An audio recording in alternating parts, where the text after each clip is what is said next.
आज का टॉपिक है किरचॉफ का नियम।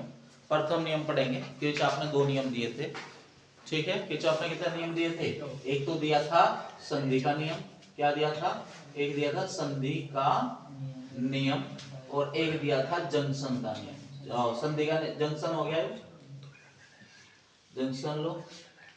और दूसरा क्या था? पास का नियम। दूसरा किसका है? पास का नियम, ठीक है। तो इन्होंने इलेक्ट्रिसिटी से संबंधित दो नियम दिए। कौन कौन से? एक दिया संधि का नियम, एक दिया पास का नियम। पहला नियम है संधि का नियम। पहला क्या है? संधि का नियम। इन्होंने क्या कहा इस नियम में? इन्होंने ये कहा कि कोई भी संधि, किसी भी, अगर कहीं तार जुड़ रहे हैं, वायर जुड़े हुए हैं, तो उस जिस पॉइंट पे जुड़े हैं, इस पॉइंट को उन्होंने कहा संधि। क्या कहा? संधि। तो उन्होंने कहा कि किसी भी संधि पर आने वाली धारा का योग जाने वाली धारा के योग के बराबर होगा। मान लिया इधर से I1 धारा आ रही है, इधर से I2 धारा आ रही है, और इधर कितनी धारा जाएगी? आने वाली है। आने वाली धारा का योग या जाने वाली धारा के दो योग के बराबर होता है। आने वाली धारा का योग जाने वाली धारा के योग के बराबर है। यानी कि I अगर आ रही है तो क्या आ जाएगा? I1 प्लस I2, ठीक है। ये किस नियम पे बेस है? ये आवेश के संरक्षण के नियम पर संबंधित है। यानी कि ये किस नियम को फॉलो कर रहा है? संधि का नियम आवेश संरक्षण के नियम को फॉलो कर रहा है। तो क्या कहना है? ये दो तरीके से लिख सकते हैं। क्या कर सकते हैं? पहला क्या है कि किसी भी संधि पर कुल धारा का योग, कुल धारा का योग, कुल धारा का योग। तो जंक्शन का नियम क्या कहता है कि किसी भी संधि पर कुल धारा का योग कितना होता है? 0 होता है। कुल धारा का योग कितना होता है? 0, ठीक है। यानी कि अब आप कहोगे भैया इधर से I1 आ रही, इधर से I2 आ रही, तो यहाँ तो I कितना योग हो गया? I1 प्लस I2 हो गया। पर मैं ये भी तो कह रहा हूँ कि जाने वाली धारा भी तो लेनी है इसमें। तो उसके लिए क्या कर देंगे? I1 माइनस I2 कर देंगे, क्योंकि इधर कितनी जा रही है? I1 प्लस I2 जा रही है। जैसे आपने I1 इधर से आ रही है, I2 धारा इधर से आ रही है, I3 इधर से आ रही है, इधर आपकी I4 जा रही है। I4 क्या है? इधर जा रही है, और I5 इधर है। तो वो तुमसे क्या पूछेगा? तुमसे पूछ लेगा कि I5 ना देगा, वो कह देगा कि I की वैल्यू बता दो कितनी आ रही है। I की क्या करना है? बताना है, मान बताना है। देखो जितनी धारा आएंगी, जितनी धारा आएंगी उन्हें तो रख लो प्लस, और जितनी जा रही है उसे कर दो माइनस, ठीक है। तो ये तीनों प्लस में है और ये कितने में है? नेगेटिव में है। और इसने ये कह रखा है कि कुल धारा कितनी होनी है? 0 होनी है। यानी कि जंक्शन को खुद धारा थोड़ी पी जाएगा, वो तो आगे भेज देगा। तो क्या करेंगे? I बराबर कितना आएगा? I1 plus I2 plus I3, यानी कि तीनों तो आ रही है, I2 प्लस I3। कौन सी जा रही है निकल के? I4 निकल के जा रही है। तो यानी कि अगर आपसे I की वैल्यू पूछे तो क्या बताएंगे? I1 plus I2 plus I3 minus I4। समझ में आ गया? यहाँ तक कोई दिक्कत नहीं है, ठीक है। यहां से एक क्वेश्चन बनने का चांस है, तो इसे लिखोगे कैसे? दो तरीके से लिख सकते हो। किरचॉफ के संधि के नियम के अनुसार किसी संधि पर कुल धारा का योग, कुल धारा का योग कितना होता है? 0 होता है, 0 होता है। या फिर क्या करेंगे? किसी संधि पर आने वाली धारा का योग जाने वाली धारा के योग के बराबर होता है। यानी कि जितनी आ रही है ना उतनी ही जाएगी, वहां पे रुकना कुछ नहीं है, ठीक है। फिर से बढ़ाने के लिए क्या कर दोगे? माना I1 I2 I3 एक संधि पर करंट आ रही है, जबकि I4 वहां से निकल रही है, तो I टोटल धारा का योग कितना आ रहा है? I1 plus I2 plus I3 बराबर हो जाएगा। I4 और I निकल रही है, तो I4 प्लस I, ये भी तो निकल रही है ना, तो आने वाली धारा का योग जाने वाली धारा के योग के बराबर होगा। समझ में आया कि नहीं आया? इस पे न्यूमेरिकल आया है और एमसीक्यू में भी आया है। तो वो क्या कहता है?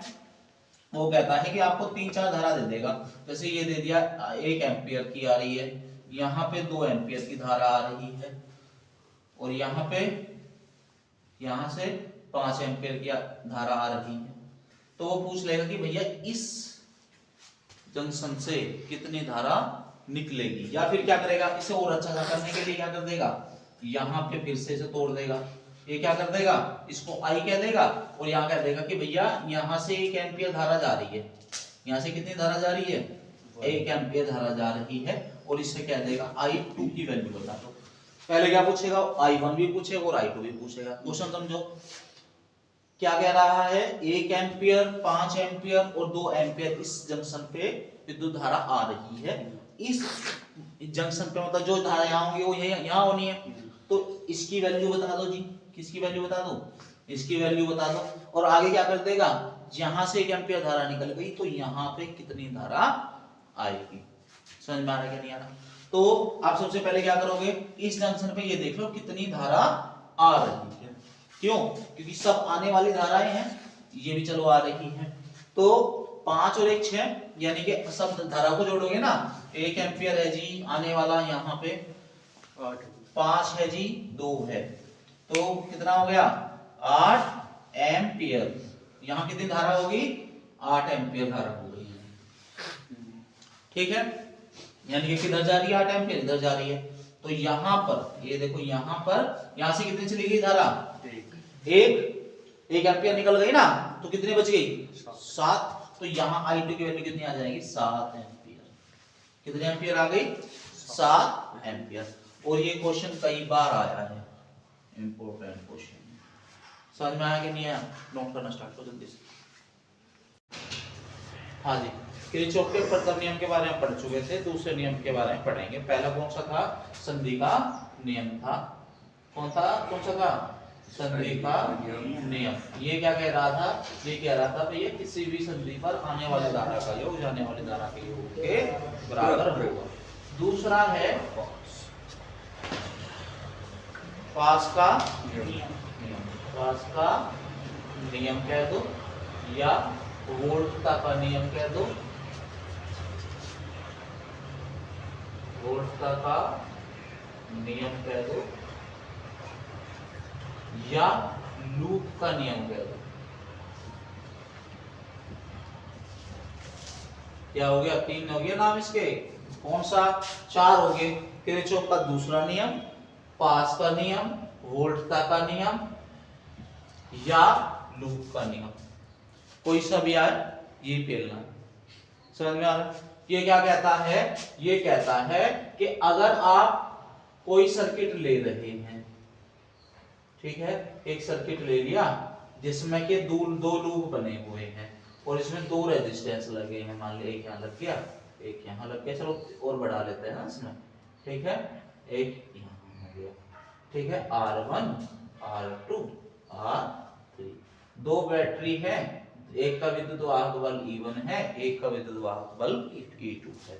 ये क्या कहता है कि किसी लूप में या बंद पास में, किसी, इसे कहते हैं बंद पास, देखो टोटल बंद है ना इनके से, और इधर से भी बंद है, तो किसी बंद पास में गुजरने वाली धारा, किसी बंद पास में गुजरने वाली धारा तथा उसमें उपस्थित प्रतिरोध का गुणनफल का योग उसमें उपस्थित कुल विद्युत वाहक बल के बराबर होता है। आप समझो क्या बात कर रहा है। मान लिया 2 बैटरी है, दोनों की, एक की विद्युत वाहक बल E1 है, एक का विद्युत वाहक बल E2 है, और इसके कारण जो विद्युत धारा चल रही है वो I1 है। इसके कारण विद्युत धारा क्या है, I1 है, और ये E2 है ना, इसके कारण विद्युत धारा कितनी है, I2 है। तो यहाँ कितनी पहुंचेगी, देखो इधर से सपोज करो पानी आ रहा है, इधर से पानी आ रहा है, तो ये वाला पानी इधर थोड़ी चला जाएगा क्योंकि उधर से पहले से ही पानी आ रहा है, ठीक है। तो ये पानी किधर जाएगा, इधर जाएगा, यानी कि I1 इधर से आ रहा था, I1 इधर से आ रहा था, I2 इधर से आ रहा था, तो टोटल कितनी हो जाएगी, I1 प्लस I2। अब ये किससे भिड़ेगा जाके, I3 से, क्योंकि R3 से, क्यों, क्योंकि वो तो प्रतिरोध है ना, विरोध करेगा धारा बहने का। अब जो जहां से गया है वो वहीं पहुंचेगा, यानी कि I2 इधर से आई थी तो I2 इधर ही पहुंचेगी, और जो दूसरा बचा है कौन, I1, वो कहां पहुंचेगा, ऊपर पहुंचेगा। समझ में आ रहा है।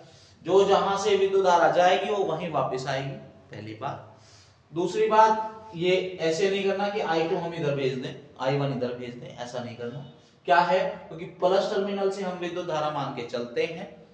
क्यों? क्योंकि हमें इलेक्ट्रॉन के अपोजिट, जिधर इलेक्ट्रॉन बह रहे हैं उसके अपोजिट उसकी डायरेक्शन दिखानी होती है। तो ये क्या है, दो पास हो गए, एक पास तो ये हो गया, लूप फर्स्ट हो गया ये, और ये लूप सेकंड हो गया। ये हो गया लूप फर्स्ट, ये हो गया लूप सेकंड। अब सुनते हो इसने क्या कहा किरचॉफ ने। किरचॉफ ने कहा कि किसी बंद पास में, बंद पास लूप कह दो या पास कह दो एक ही बात है, किसी बंद पास में बहने वाली धारा, इसमें देखो अब एक बात और समझ लो कि इसमें कितनी धारा बह रही है, I1 बह रही है, और I1 इधर से जा रही है और I2 इधर जा रही है। अब देखो इधर से करोगे, इधर से चलोगे, देखो क्या कहानी हो रही है, इसको थोड़ा सा बड़ा करिए, ठीक है। एक ये बैठा, इसमें दो रेजिस्टेंस लगे हैं, ये E1 E2, ठीक है। इसकी बात नहीं करेंगे, जब हम लूप फर्स्ट की बात करें तो सिर्फ लूप फर्स्ट बोलेंगे। तो यहाँ कितना है जी, ये इधर से विद्युत धारा आ रही है, हम इसको क्लॉकवाइज एंटी क्लॉकवाइज तुम्हारी मर्जी, जैसे लेना चाहो एक बार ले लेना, ऐसा नहीं एक बार तो मैं इस वाले को क्लॉकवाइज ले लूंगा, इसको एंटी क्लॉकवाइज ले लूंगा, एक बार तो इसे घड़ी की दिशा में ले लूंगा, एक बार उल्टे ले लूंगा, तो आप एक ही डायरेक्शन रखेंगे, ठीक है। देखो जितनी इसकी डायरेक्शन के उल्टी आ रही है, इसके उल्टी आ रही है ना, ये देखो विद्युत धारा कितनी आ रही थी, इधर I2 आ रही थी, मैंने कौन सा पास लिया है, मैं लूप फर्स्ट ले रहा हूं भाई, ठीक है, और I1 इधर जा रही थी, ठीक है। तो ये क्या हो गया, ये R2 है, ये R1 है। तो क्या करना है, देखो उसने कहा कि किसी बंद लूप में बहने वाली धारा और उसके संगत प्रतिरोधों का गुणनफल का योग, यानी कि देखो हम इधर जा रहे हैं, लूप इधर जा रहा है ना, इधर आ रहा है, और ये इसके उल्टे आ रही है, मैं तो इधर जा रहा हूं, मुझे पीछे से कोई धकेल रहा है, तो यानी मेरा विरोध कर रहा है, मेरा विरोध कर रहा है ना, तो यानी कि I1 ये विरोध कर रहा है तो माइनस लेना पड़ेगा, I2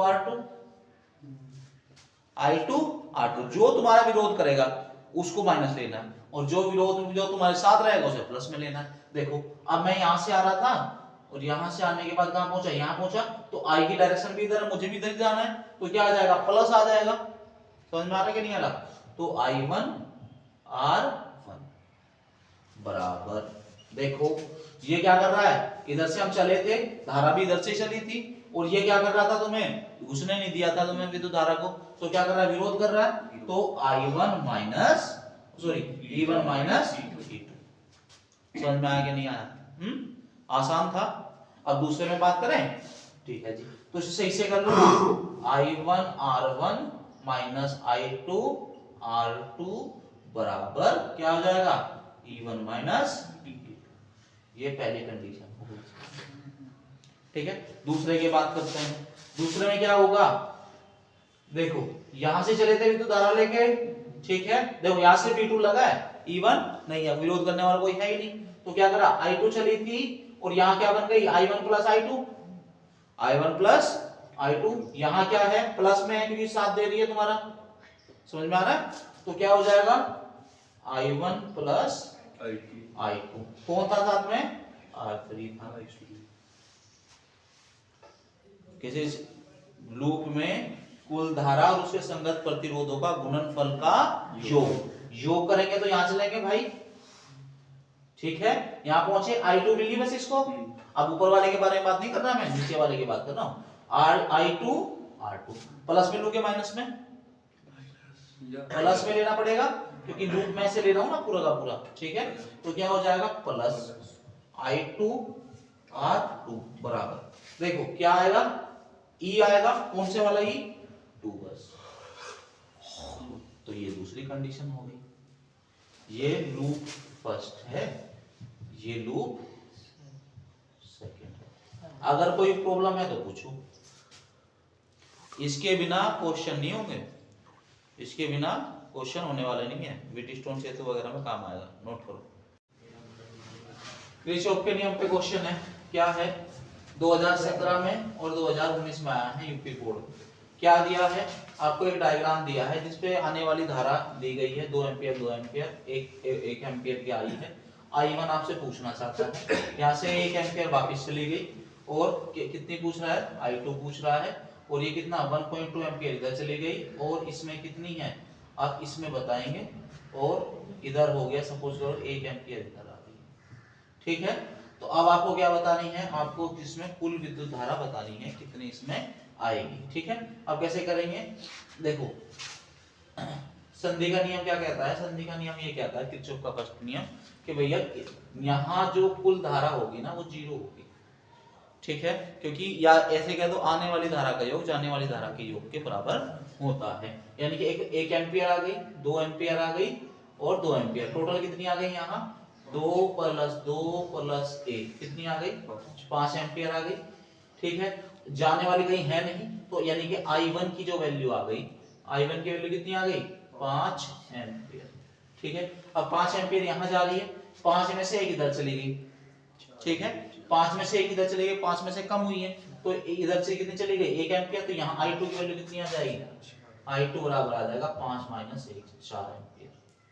ठीक है, अब यहाँ से इधर आ रही है, 4 में से 1.2 एम्पियर इधर चली गई, यहाँ कितनी है 4 एम्पियर है, और 4 एम्पियर से 1.2 इधर चली गई और 1 इधर चली गई, यानी कि 2.2 कम होनी है, क्योंकि अच्छा इधर से आ रही है 1 एम्पियर इधर से आ रही है ना, तो 4 + 1 एम्पियर इधर अंदर आई है और 1 बाहर निकली है, यानी कि 1.2, यानी कि 4 में से कितना घटा दो 1.2 घटा दो। ठीक है ना, 4 और 1 5, 5 में से 1.2 घटा दो। ठीक है, तो कितना आ जाएगा 3.8 एम्पियर। इसका आंसर कितना आएगा 3.8। देखो 1 में से 1 घट गया तो 4 में से वही तो घटाना है 0.2, क्यों कंफ्यूज हो रहे हो, 4 माइनस, चल ऐसे कर ले भाई अगर तुम्हें समझ में ना आ रहा, 5 - 1.2, 5 में से 1 पूरा चला गया, 4 बच गए, 4 में से 0.2 भी तो घटाना है, कितना आएगा 0.8, 3.8।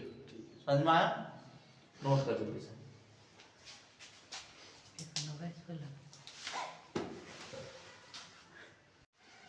नेक्स्ट क्वेश्चन है, क्या दिया है 15 एम्पियर धारा इधर से आ रही है और 8 इधर से निकल गई, तो 15 इधर से आई थी ना और ये इधर जा रही है, 15 और में से 8 गए, कितने बच गए 7, तो इधर से जाने वाली धारा कितनी हो गई 7 एम्पियर हो गई।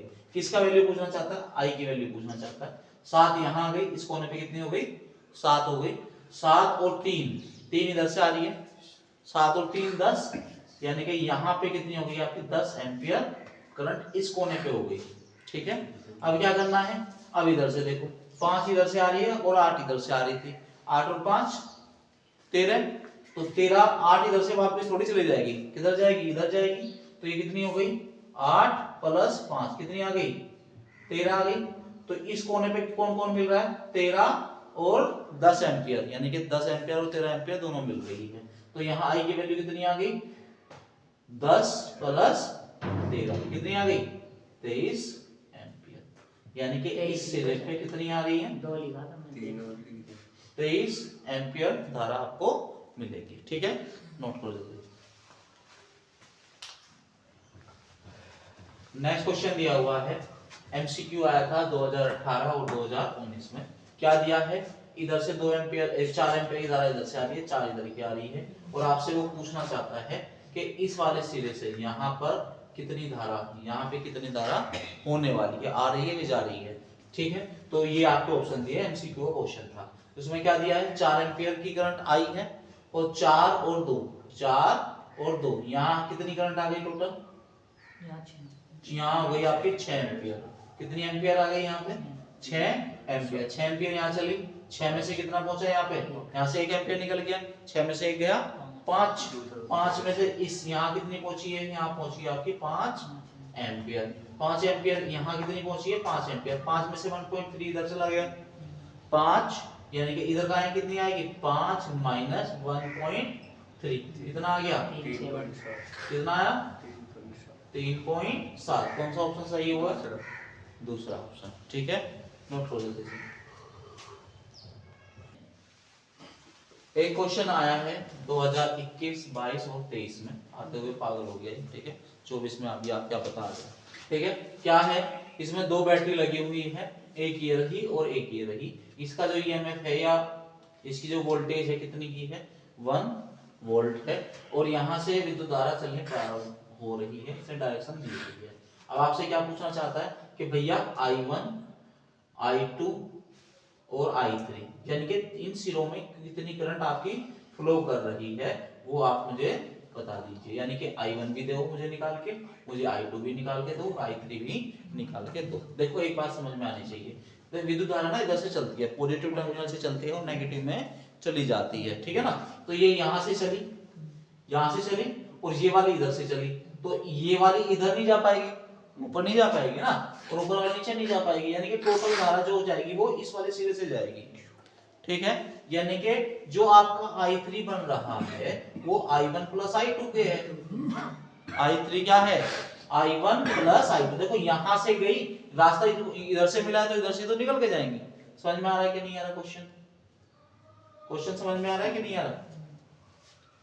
ठीक है। इसमें एक और रेजिस्टेंस लगा है 1 ओम का, 1 ओम का यहाँ पे भी रेजिस्टेंस लगा है। कितने ओम का लगा है, 1 ओम का इसमें रेजिस्टेंस लगा हुआ है, ठीक है।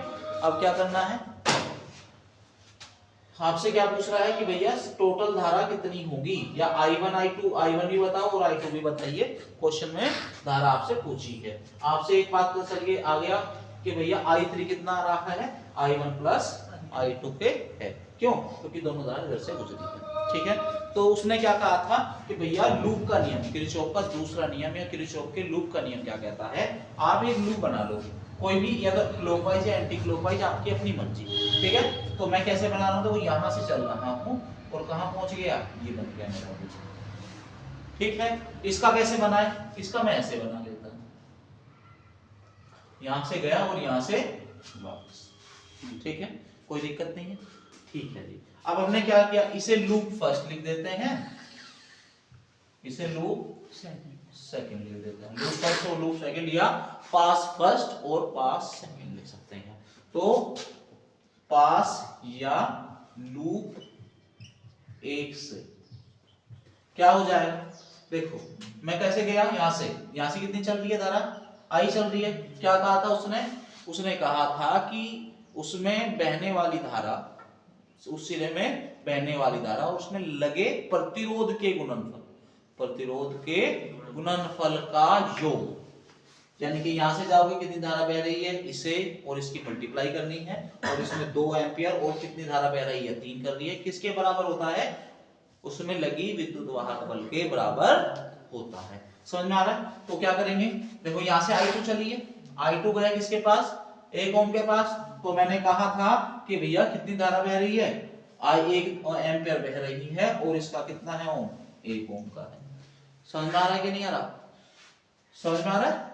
अब आगे चले, कौन सी चली गई, यहां से कितनी है धारा, I2 है, I2 इंटू 1, ठीक है। प्लस आएगा, क्यों, क्योंकि धारा भी इधर जा रही है और ये भी इधर ही जा रहा है, तो प्लस आ गया, ठीक है। तो कितना आ जाएगा, I3, धारा इधर ही जा रही है ना, और ये कितना ओम लगा है, तो बराबर किसके, विद्युत वाहक बल के। विद्युत वाहक बल कितना है इसका, 1 वोल्ट। समझ में आ रहा है? तो यहां से I2 प्लस 2I3 बराबर कितना आ गया, 1 से बराबर 1, ठीक है। अब क्या करेंगे, पास 2 से या लूप 2 से, समझ में आ रहा है कि नहीं आ रहा? अब क्या करेंगे, अब लो जी से, कहां से चले हो आप, ऊपर से चलना स्टार्ट किया था, ठीक है ना।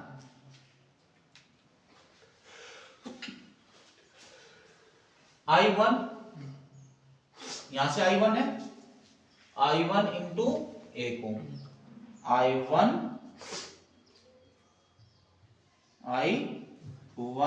इंटू 1 प्लस 2, आ रहा है समझ में, 2 इंटू I3 इसी की डायरेक्शन में, तो 2 into 2 Om, 2 into I3, I इधर जा रही है ना, बराबर किसके हो जाएगा, 2 ओम के, 2 वोल्ट के, 2 वोल्ट के। विद्युत भागफल कितना है 2 है, सो इक्वेशन नंबर 2 हो गई। ठीक है, थोड़ा सा अच्छे से कर लेते हैं। I1 + 2I3 बराबर 2। समझ में आ रहा है? अब क्या करेंगे, इन दोनों का उपयोग करके आपको क्या निकालना है, इनमें ये I1 I2 I3 की वैल्यू निकालनी है। पर दिक्कत क्या आ रही है, आपके पास I2 I3 के साथ I2 है, I3 के साथ I1 है, तो क्या हो गए, दो इक्वेशन 3 अननोन हो गए, यानी कि जिनकी वैल्यू निकालनी है वो 3 हो गए। ठीक है, तो हमने अभी थोड़ी देर पहले मैंने क्या स्टार्टिंग कहां से स्टार्टिंग की थी, यहां से, तो ये क्या कर दूंगा मैं, इसमें रख दूंगा I3 की वैल्यू। ठीक है ना, इसे इक्वेशन नंबर क्या मान लेता हूं, इक्वेशन नंबर ए। ठीक है, फ्रॉम समीकरण नंबर ए व 1 से रख देंगे, तो ये I2 बराबर आ जाएगा तुम्हारा 2 इंटू I2 प्लस I3 की वैल्यू रख रहा हूं ना, I2 प्लस 2 इंटू I3 यानी कि I1 प्लस I2 बराबर कितना है 1, तो कितना आ जाएगा, देखो 2 ये बनेंगे, और यानी कि 2 तो आ जाएगा I1 के, 2 इंटू I1 प्लस 2 I2 आएगा, और एक ये पहले से ही है, तो 3 I2। सीधे सीधे 2 की गुना करिए अंदर, समझ में कोई दिक्कत है क्या, ये भूल गया, अरे भाई कुछ नहीं किया, I2 plus 2I1 plus 2I2 बराबर कितना है 1। अभी भी तो यही है, एक तो ये रहा I1, ये आ गया 2I1, 2 और 1 3। ठीक है, बराबर कितना है जी 1। अब इक्वेशन नंबर मान लो इसको मैं 3। ठीक है, अब इक्वेशन नंबर 2 और 1 से, इक्वेशन नंबर 2 और 1 से, समीकरण 2 व a से। ठीक है जी, वैल्यू फिर से रखेंगे, I1 प्लस 2 इंटू I3 यानी कि I1 प्लस I2 बराबर कितना आ जाएगा, बराबर कितना है 2 है। ठीक है, तो कितना आ जाएगा, 2 और 1 3, इसकी गुना करोगे अंदर, 2 ये बन रहा है, देखिए ना 3I1 प्लस 2I2 बराबर कितना आ जाएगा 2। समझ में आया कि नहीं आया, आ गया समझ में। अब ये कितनी है 3, अब 2 इक्वेशन आ गई, 2 अननोन हो गए, अब निकाल पाएंगे आसानी से। क्या करेंगे, समीकरण 1 व 2 अलग से ले लेंगे, इधर चला जाऊं कि इधर जाऊं, इधर ले लेता हूं ना। ठीक है, अब समीकरण कितने से, 3 व 2 से, क्या है जी 2I1 प्लस 3I2 बराबर 1 है जी, और आपका क्या है 3I1 प्लस 2I2 बराबर कितना है जी 2 है। क्या करोगे, इसे 2 से गुना कर दो, इसे 3 से गुना कर दो, इसका कोफिशिएंट को क्या करोगे, गुणांक को बराबर करके तभी तो काटोगे। ठीक है, तो कितना आ जाएगा 6I1 प्लस 3 3 9I2 बराबर कितना है, 3 से गुना कर रहे हो 3 आ गया। ठीक है, और इसे कितने से कर रहे हो 2 से, 6I1 प्लस कितना आ जाएगा, बोलो 4I2 बराबर कितना आ गया 4, घटा दूं क्या, घटा दूं, माइनस माइनस माइनस कट गया जी, 9 में से बताओ कितने बचे 5, कितने बचे 5, कितना I2 बराबर कितना आ गया माइनस का 1, तो I2 कितना आ गया -1/5 बटे 5। ठीक है, अब इसी तरीके से आप किसकी वैल्यू निकाल लेंगे, दूसरे की वैल्यू निकालेंगे। ठीक है, या इसको एक काम करो, इसमें रख दो, किसको, इसको इसमें कोई सी भी समीकरण, 2I1 प्लस 3 इंटू -1/5 -1/5 बराबर 2। सोल्व करो जो आया, कोई समय भी रख दो, तो नोट करो, 2 मिक्स करके दे दी। हाँ जी।